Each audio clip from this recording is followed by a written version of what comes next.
Brace yourself. Can it pass up anytime now? Collect yourself. Does it ever be the same in this sad, sad world?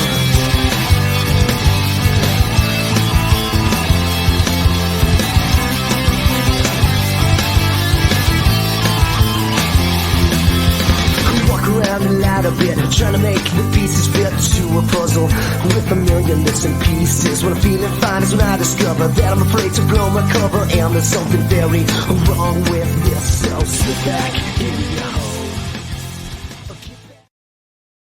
Good morning, everybody. Good to be with you today. We are diving back into the Alexander romance. I want to give you just a little bit of historical context for when all this is taking place. So Alexander's born in the 4th century BC, which puts him, this story is taking place 2,600 years after the life of Gilgamesh and 700 years after the time of King David. And we're about 100 years after the Greek-Persian War, which is what that song we just heard was all about. A civilizationally definitive moment. The Persian Empire of that time was the largest empire on earth. Greece, dinky, remember, so tiny that you can barely see it on a map of Greece, and also never a single nation. Greece is organized into these little city-states. When Persia decided they were going to conquer Greece, Greece didn't stand a chance. You know, Greece.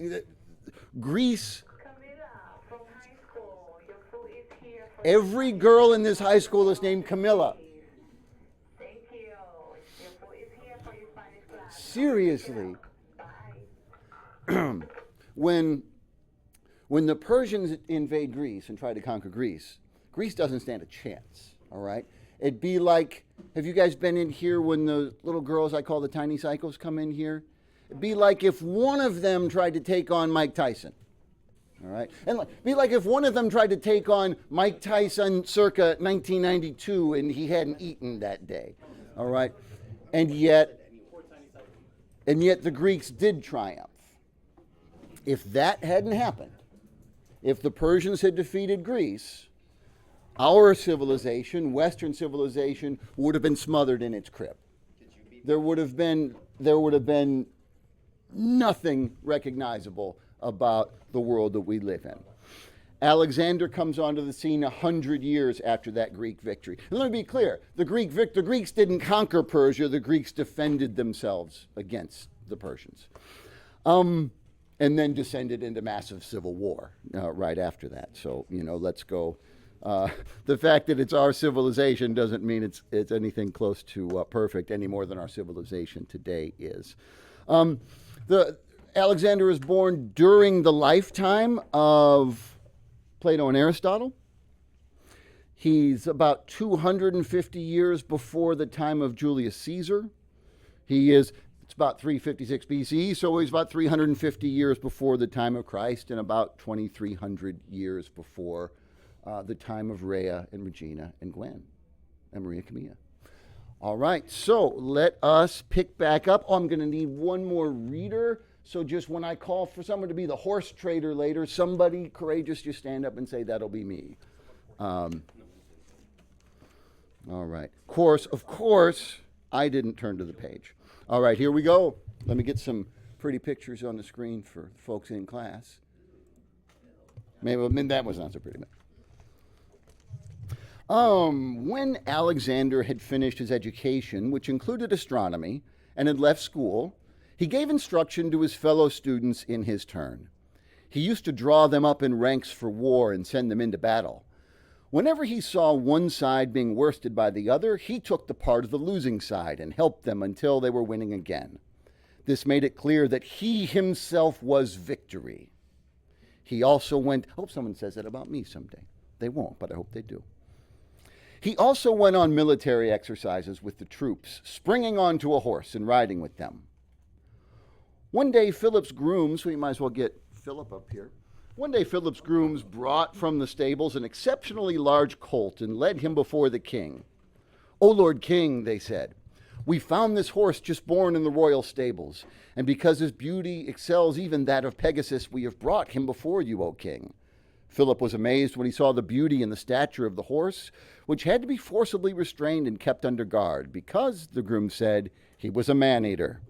To this King Philip answered, "Truly then the proverb of the Greeks is fulfilled, that good grows very close to evil. But since you have brought the horse to me, I will take him."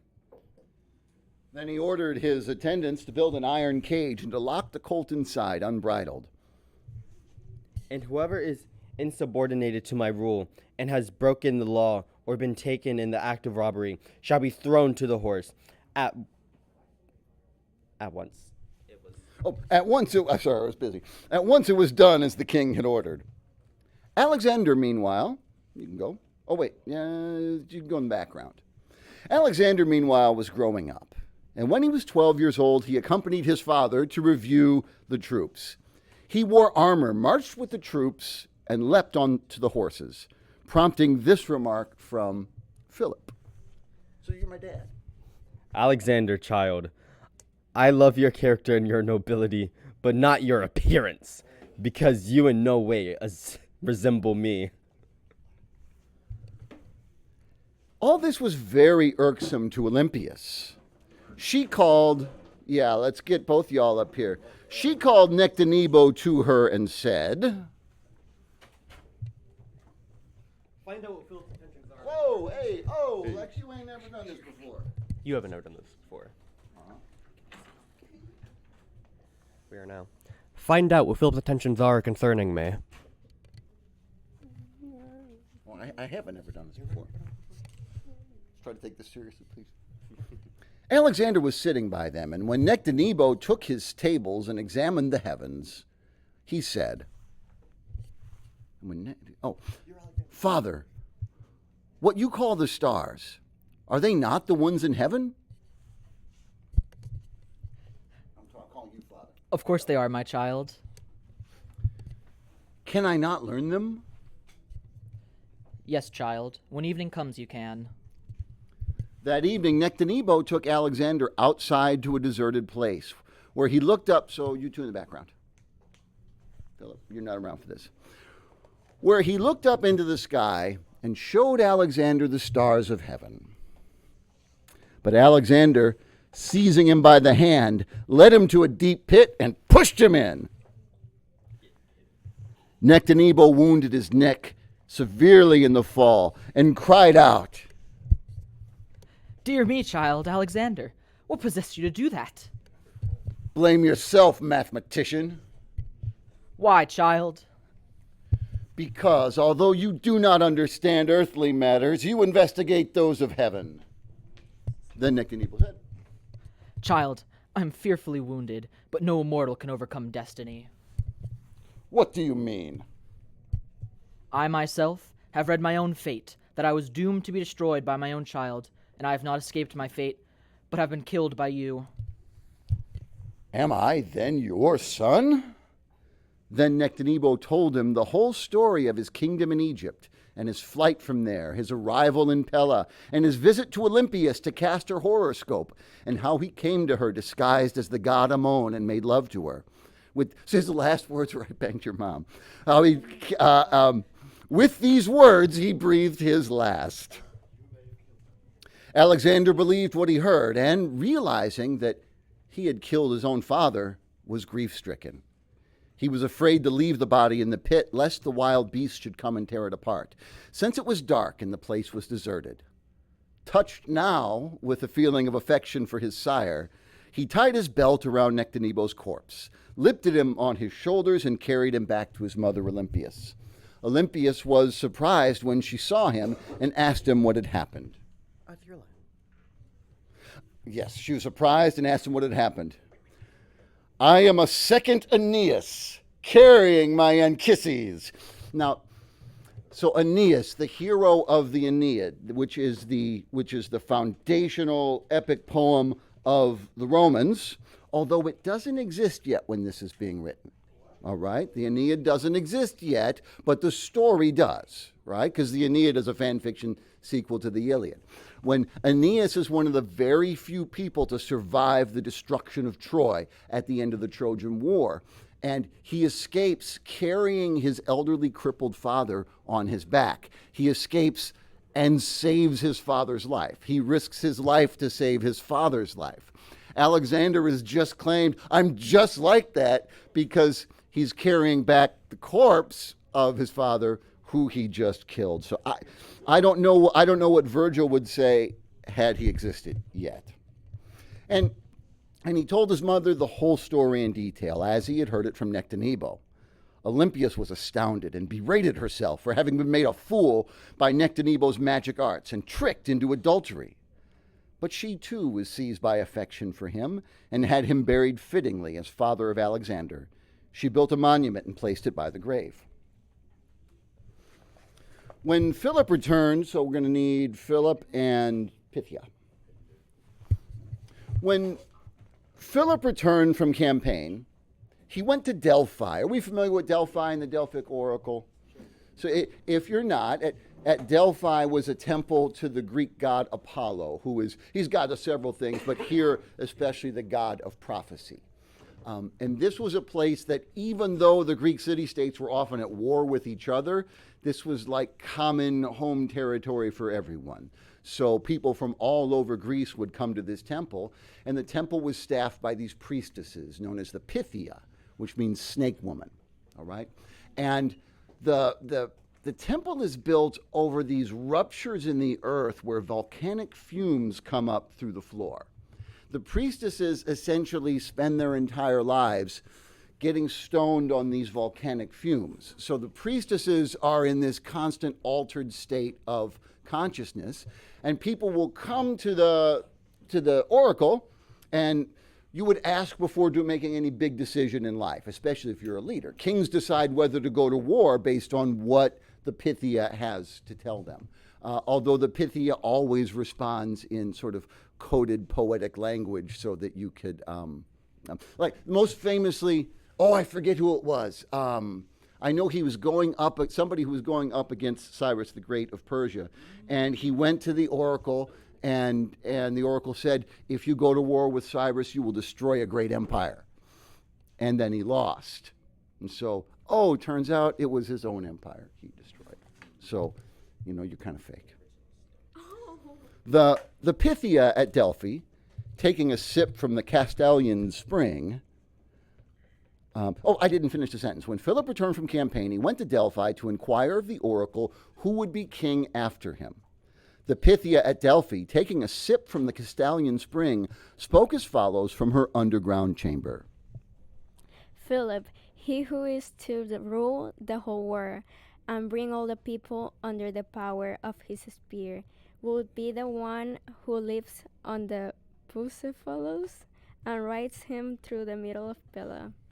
The horse was called Bucephalus because he had on his haunch a mark shaped like an ox's head. When Philip heard the oracle, he began to anticipate a second Heracles. Alexander, so thank you Pythia, thank you for now Philip. We're going to need Rat Maggot.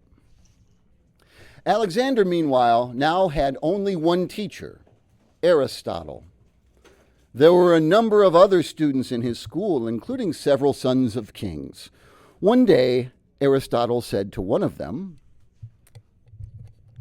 "When you inherit your father's kingdom, what favor will you show me?" And the boy replied, "You shall be my sole companion in authority, and I shall make you famous everywhere." Then he asked a second boy, "When you inherit your father's kingdom, how will you treat me, your teacher?" And the reply was, "I shall make you a minister and my personal advisor in all my judgments." And then he asked Alexander, "If you, child Alexander, inherit the kingdom from your father Philip, what will you do for me, your teacher?" And Alexander replied, "Are you already asking me about things that will happen in the future when you have no certainty about what will happen tomorrow? I will give you a present when the time and occasion arise." Then Aristotle said, "Hail, Alexander, ruler of the world, you will be the greatest king." Alexander was well loved by everybody because of his intelligence and warlike prowess. But Philip had mixed feelings. He rejoiced in the military spirit of the boy, but grieved because he did not resemble him in appearance. Alexander reached the age of 15. What I'm going to do now is a bit of an experiment. All right, so there is a really well-made webcomic based on the Alexander romance, and we're going to look at an excerpt from it. But what I'm not at all sure is how well the webcomic medium is going to translate to the public reading. So we'll see. When we finish the book later, I'll give you a link to the whole thing. All right. It's called Alexander, the Servant and the Water of Life by Remena Yi. So we're out in the marketplace here, and it's going good so far. And I need a horse trader. Somebody be the horse trader. And I'm going to need the horse, but I need somebody to be the horse trader. I volunteer. You already reading. Somebody who's not reading. All right, Tyler. We are got to start hearing some voices from this half of the room. We'll be getting some read the book and answer the questions from both halves of the room. All right, horse trader. All right, so the horse trader is selling horses in the marketplace. Horses, that's right. Horses for sale, finest from Thessaly. Oh, Philip. And in comes Philip on horseback with his son Alexander. Would you care to peruse my stock? They will make excellent addition to your stables.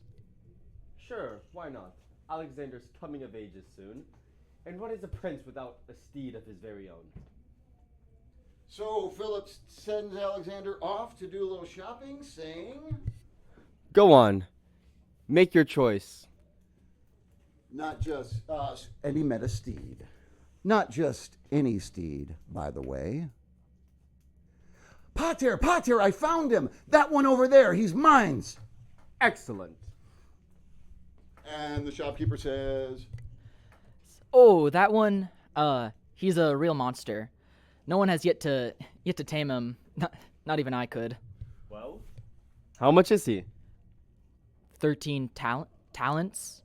13 talents? Ha! For an untamed horse? Tamed or not, he's still a Thessalian sock. 13 talents, that's his price.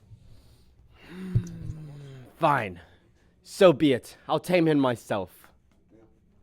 Come on, horse. Tame the horse. so Philip brings the horse out and... Behold. Now what was so bad about this fellow? Yay! Yay! Yay! Yay! Yay! And you come out, you're so afraid. Philip, I warned you. Never mind. What are you waiting for? Tame him. So he calls for his servants. It's very mean of you as a king to order strangers to tame a horse. Some poets and painters believed this horse was a monstrous man-eater. They recounted stories of how Philip locked it in a cage since foalhood, fed on a rich, steady diet of criminals gnawed down to their marrow. You want to eat some criminals for us? Other accounts were more sober. This horse, an import from a merchant, was simply stubborn and antsy, untamable. And this is your best line. And the horse is all like... So the saying's true then. Nothing good can truly exist without some evil in it. Indeed. You say for the best. On second thought. Oh. On second thought, I will pass. For the best. Come, Alexander Technon. I saw some fine stallions you might... No! I mean...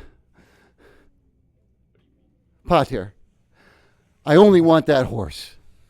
Alexander, I recognize your love for the horse, but we're not simply getting you a mere playmate, but the difference between life and death in this regard.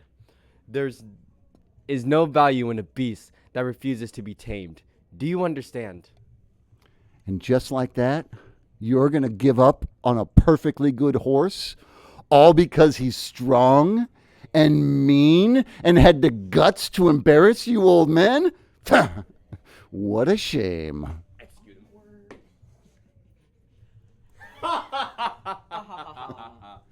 So, Alexander, do you mean to say that my men and I, renowned in battle scar, would know less than you, an unbloodied boy of soft flesh, about taming wild horses? I haven't had my turn yet. Ha! Fair enough. Let's see you try. But if you fail, what then? Then I'll pay for my mistakes. All, what, 13 talents of him, right? Fine. If I must sacrifice my savings, whatever. I don't care. I want him. I'm doing it. That's you, sir. Oh, you'll see. Tell me. You're not the... Just somebody say this. Here, say that. Damn, that kid isn't What? Damn, that kid has a death wish. Yeah, about time we see something interesting. Okay. I can see. Say in a different voice. This is totally not Miles. Right. Psst. I'll bet a drink. I'll bet you a drink. Coyote. I would like to be your friend. May I? Now, my friends, whichever version you prefer, the story is the same. The steed was difficult, haughty to all, as if it knew it was destined to be ridden, not to be ridden by any ordinary man. Alexander gets on the horse. All right, let's go. Keep going. Whoa, whoa, whoa, whoa, whoa. Don't be scared. Don't be scared. That's just your shadow. It won't hurt you. To be ridden not by any ordinary man, but a legend. I'll prove it. Slowly. It's doing what you do. Turn around. You did it. Come on, let's show those geezers up. Long ago, before Alexander was born, gonna need Angelica. The Oracle of Delphi once told Philip that priestess, the hero who tames. The hero who tames the monster horse is in his possession, shall someday be the master of your world. That is what the poets and painters claimed is true, and so it will be, this time and once more. Okay. We'll go a little bit further. May need some parts here because we're making a little more progress than I thought we would. So, fast forward a little bit. Philip has been murdered, and Alexander is now king of Macedon, and he sets out to build his empire, successfully conquering Egypt without bloodshed. Egypt has been controlled by the Persian Empire, and the Egyptians welcomed Alexander as a liberator. He is crowned Pharaoh of Egypt and founds the great city of Alexandria. Alexander established a satrap, that's the Persian term for governor. Alexander established a satrap in Tyre to rule over Phoenicia and marched on down the Syrian coast. Presently, he was met by ambassadors from Darius, king of Persia, who brought him letters, a whip, a ball, and a chest of gold. Alexander took the letter of Darius, the king of Persia, and read as follows. Someone want to be the voice of Darius? Is going to be a long-term recurring character. Who wants to be Darius? Yeah, you. Okay, you're Darius. Come on up. So, Alexander's reading this letter that you just sent to him. I had to read it from here. My iPad keeps turning off. The kings of the race of the gods, who rise into heaven with the sun, the very god Darius, to Alexander my servant, I ordered and command you to return home to your parents, to be my slave, and to rest in the lap of your mother, This is going to Olympias. go real well. You just told Alexander Gray, you're my slave, go sit in your mommy's lap. That is what suits your age. You need still to play, to be nursed. Therefore I have sent you a whip, a ball, and a chest of gold, of which you may take that what you prefer. Ooh, hold on. The whip to show that you out still to be at play, the ball so that you may play with your contemporaries instead of including such numbers of arrogant young men to come with you like bandits and terrorize the cities. Even if the whole world becomes united under a simple ruler, it will not be able to bring down the Persian Empire.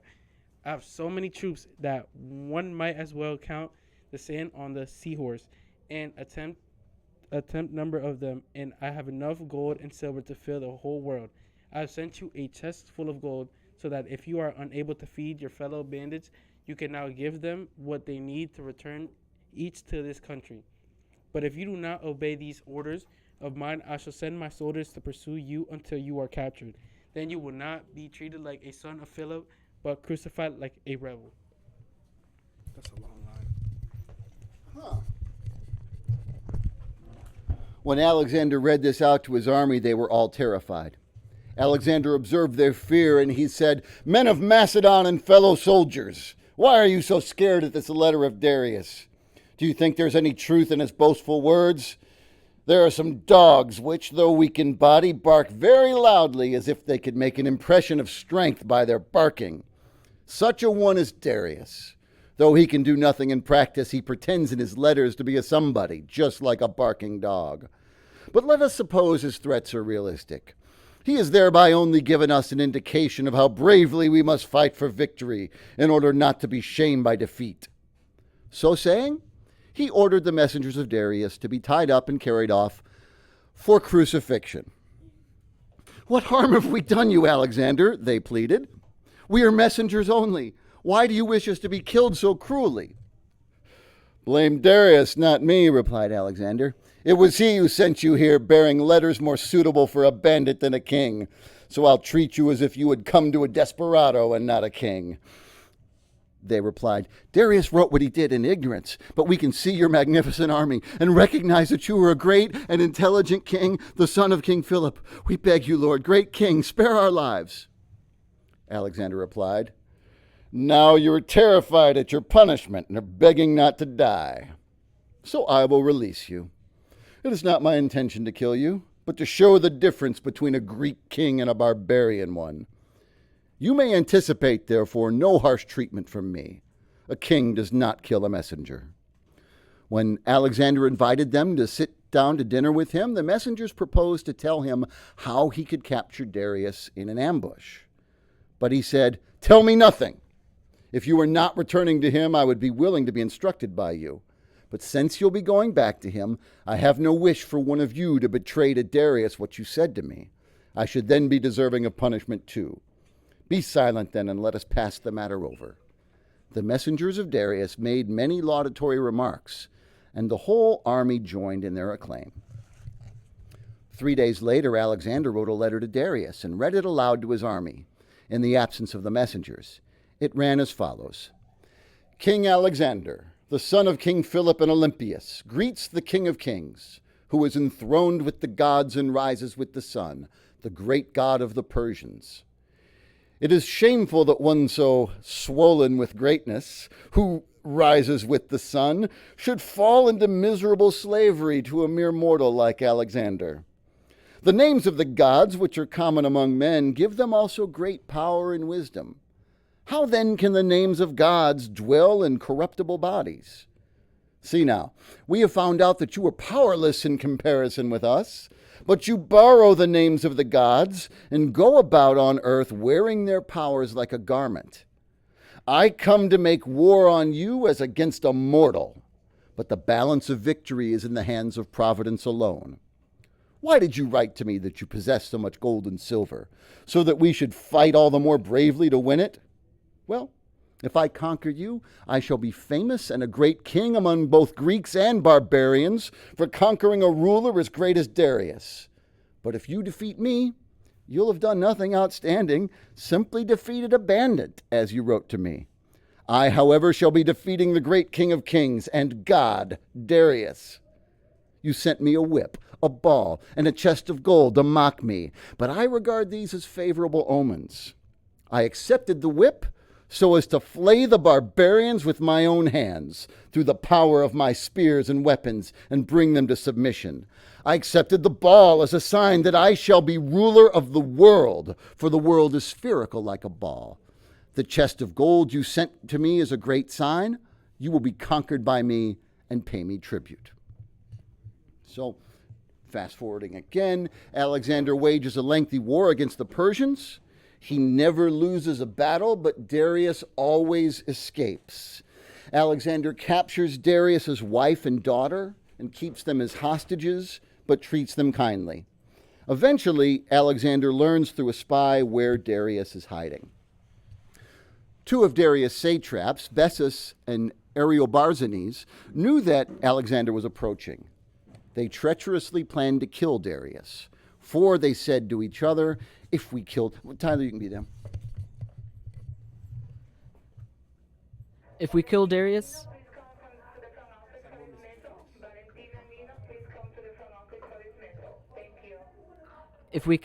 we shall receive a great deal of money from Alexander for destroying his enemy. So with this evil plan, they went to Darius, swords in hand.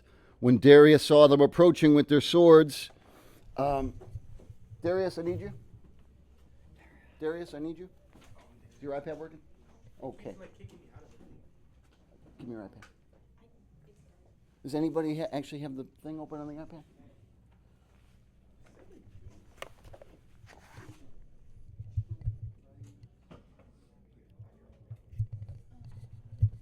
Tyler?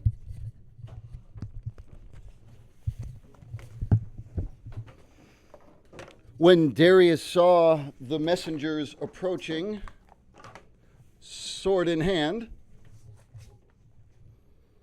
now I lost my spot. He said to them, That's not giving me my spot, that's telling me what to say next. When Darius saw them approaching with their, thank you, sir, swords drawn, he said to them, For these to teach the killed it. okay, I got it. Oh, my masters who were once my servants, how have I wronged you, that you wish to destroy me in this reckless and savage way? Do not act worse than the Macedonians. Let me lie here upon the floor and bewail the unfairness of my life. If Alexander, the king of the Macedonians, comes here and finds me slain as a king, he will avenge the blood of a king.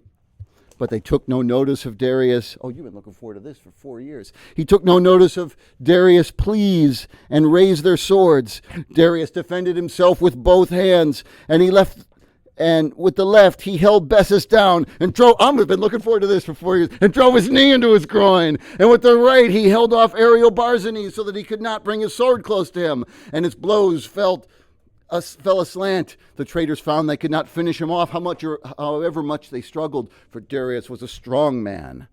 When the traitors heard that Alexander was coming, they fled, leaving Darius dying. So Alexander found him. You got your spot now? Did you find your spot? I did.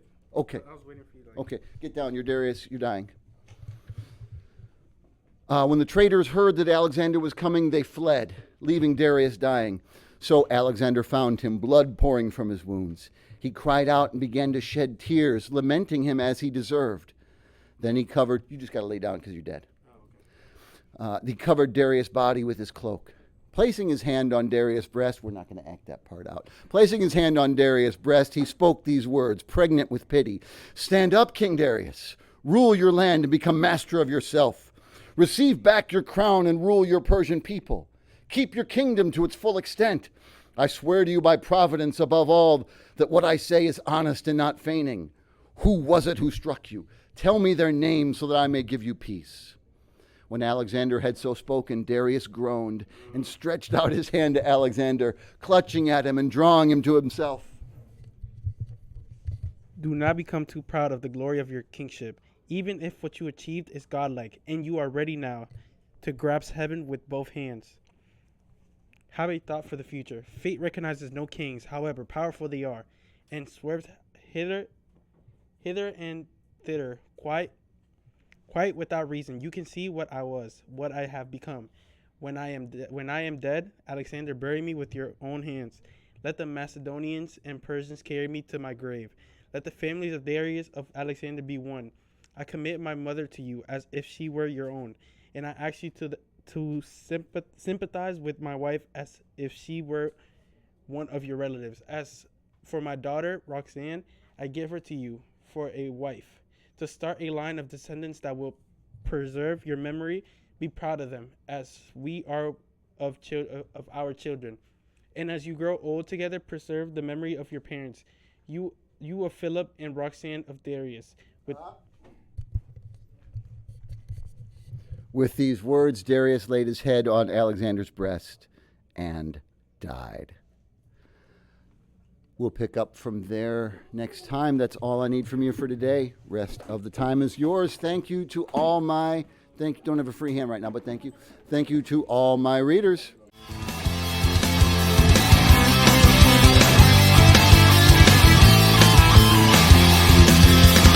Walk around a lot a bit, trying to make the pieces fit to a puzzle with a million missing pieces. When I'm feeling fine is when I discover that I'm afraid to blow my cover, and there's something very wrong with this. So sit back in your hole, or get back in your cave. If I'm going down, I'm taking someone with me.